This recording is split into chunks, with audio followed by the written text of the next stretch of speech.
Join me a round of applause to start the show. Wow.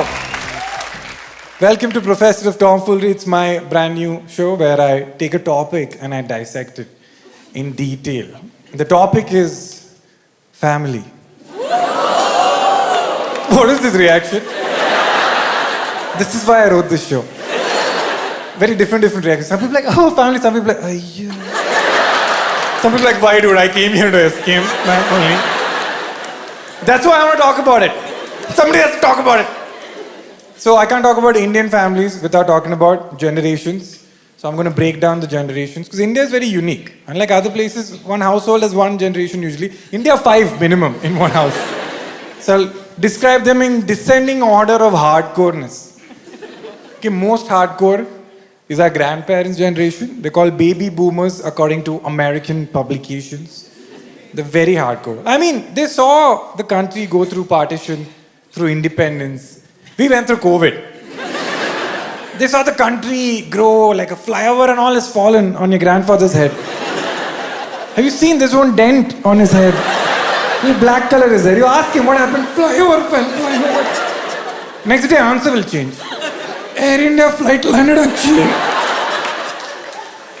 I don't have grandparents. When I was born, both sides passed on. I think they were trying to avoid me. But I observe how you guys talk to your grandparents. Very sad. You're not very patient with grandparents, you know. They try to talk to you. I'm sure you left home. And your grandfather's like, where are you going? I'm actually going to Good Shepherd. You know, Kenny Sebastian doing stand-up. I'll go watch him. Where are you going? Outside! Just remove all the information. Papa, talk to him a little bit. But don't talk to him too much. Don't get to know him too much also. Because your grandfather's done some shady shit. Your grandfather's definitely killed somebody. He doesn't remember. Value of life was very low back then. Just observe the stories he's telling his wife. Randomly be like, hey Smritika, remember that one time I was driving on the highway and that bastard fellow came in front? So I just ran over him.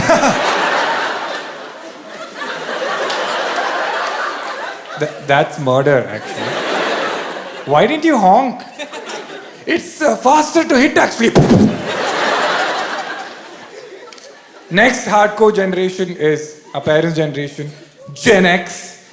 They're also pretty hardcore. I asked my mom, Mom, what's the family tree? She's like, I told you. My younger brother, oh wait, he died of polio. Older brother, we were walking, river only took him. She's laughing and telling me this. Sibling dying, not a big deal. Very hardcore. Then we have my generation, millennials. 1980 to 1995 birth year, make some noise. Okay, sounds correct.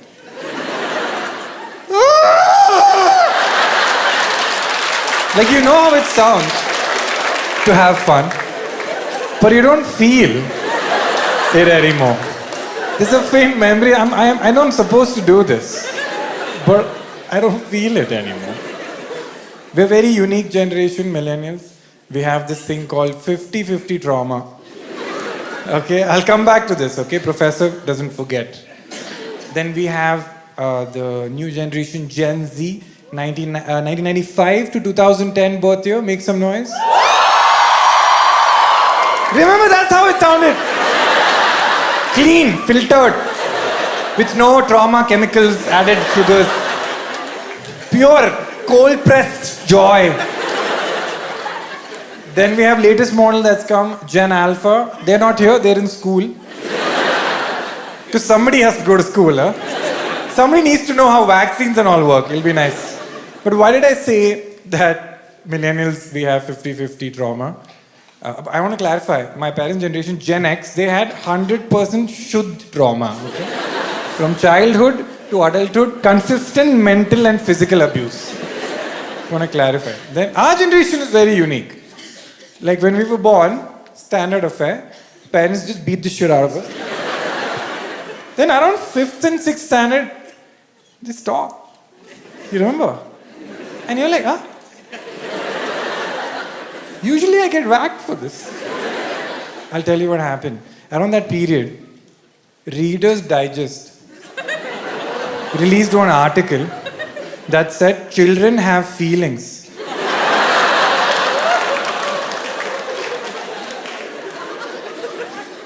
This thing has feelings. Hello? Don't mind, sorry. Done. But yeah, the thing about generations is the role of every generation is to not understand the next generation. That's what we are very good at. We don't understand the next generation. But if you ask me, what is the strongest generation according to me? Any guesses? No, it's millennials. See, millennials don't know how to react. We've never had a compliment given to us. What? Us? He's not blaming us? I have reasons, okay? I'm not chuma say. I feel millennials are the strongest generation. If you notice, first reason, millennials, none of us have asthma. Have you realized? Gen Z just riddled with asthma, papa. I know Gen Z, you call it asthma. But in India, we say asthma. We add one tama to it. To show solidarity with lungs. Millennials, nobody has asthma. I'll tell you why. Because if you had asthma in my generation, right, you'd be dead. Because of negligence. Imagine in my class, if you had an asthma attack, everyone like, dude, can you relax, bro? We're all breathing fine, no, dude. There's oxygen in the room, right? Why is this?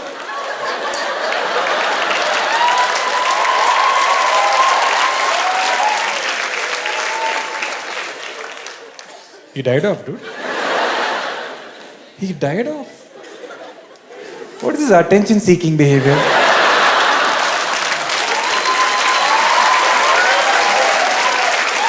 Gen Z is too kind and too sweet and too empathetic to do that.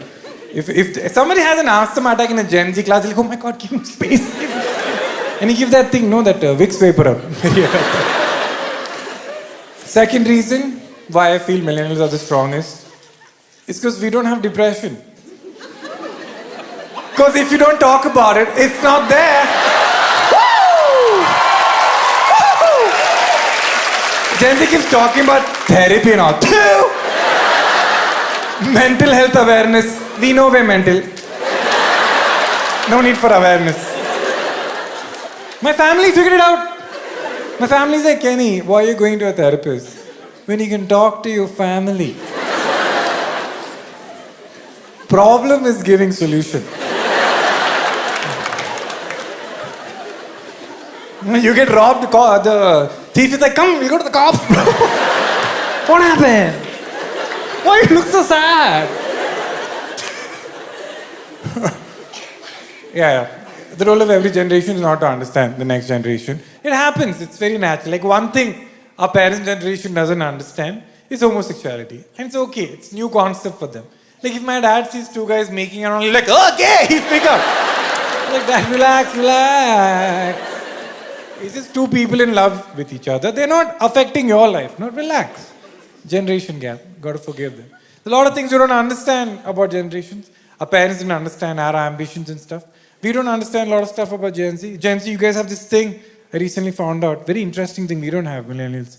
Gen Z has this thing called, sorry if I'm mispronouncing it, boundaries. Have you heard about this? You heard about this? It's a crazy concept. Basically, if they don't like something, they say no. If they don't like the college, they're like, no. If they don't like what's made for dinner, no. If they don't like a relative, no. Millennials, we don't say no. Because we don't know how. I have friends who have got married.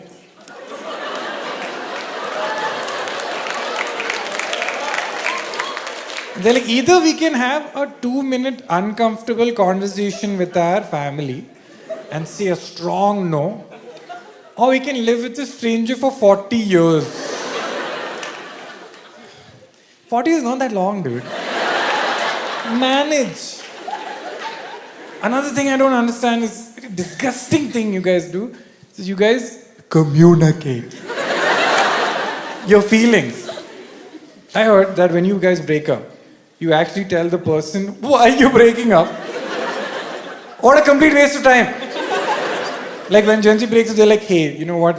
We're not romantically compatible anymore. So I think we've grown apart. We've gone in different directions, but don't worry. Really, once you're comfortable, once I'm comfortable, then we'll tell our friends. Okay, then they're comfortable. Millennials, we don't know how to break up. We just wait.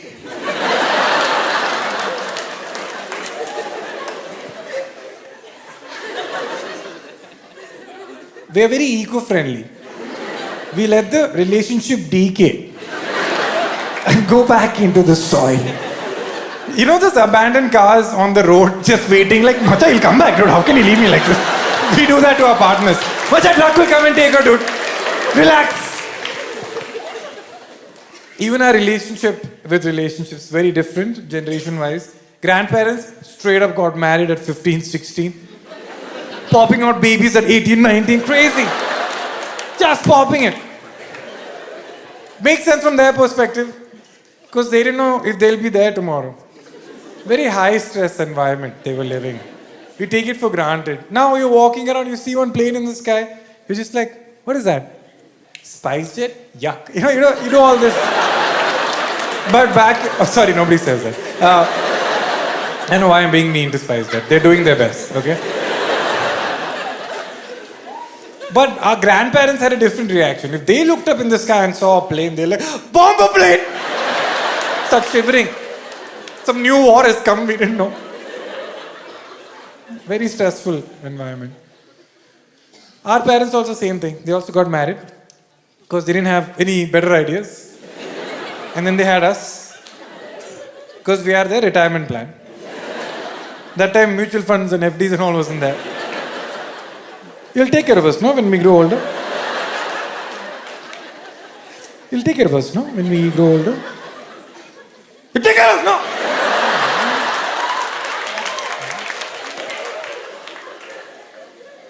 Then we have my generation, millennials. We are the first generation who had the privilege of being asked what we want. And they're like, you want to do higher studies? Okay, do. You want to get married? Oh, have you thought about marriage? Have you thought about kids, family, home? Have you thought about all this? Have you made these decisions? And we are like, I thought the hardest decision was choosing between science and commerce. What is all this life stuff? Then we have Gen Z. The definitions. The clarity you guys have. Next level. You guys have stuff like open relationship. Polyamory, trigonometry, and my favorite, situationship. Incredible. All millennials are pretending like they understand what situationship is. Okay, Gen Z, 5-mark question I have. Any Gen Zs here? Can you give me a quick definition of situationship? Just shout it out. Okay, that lady over there, yes.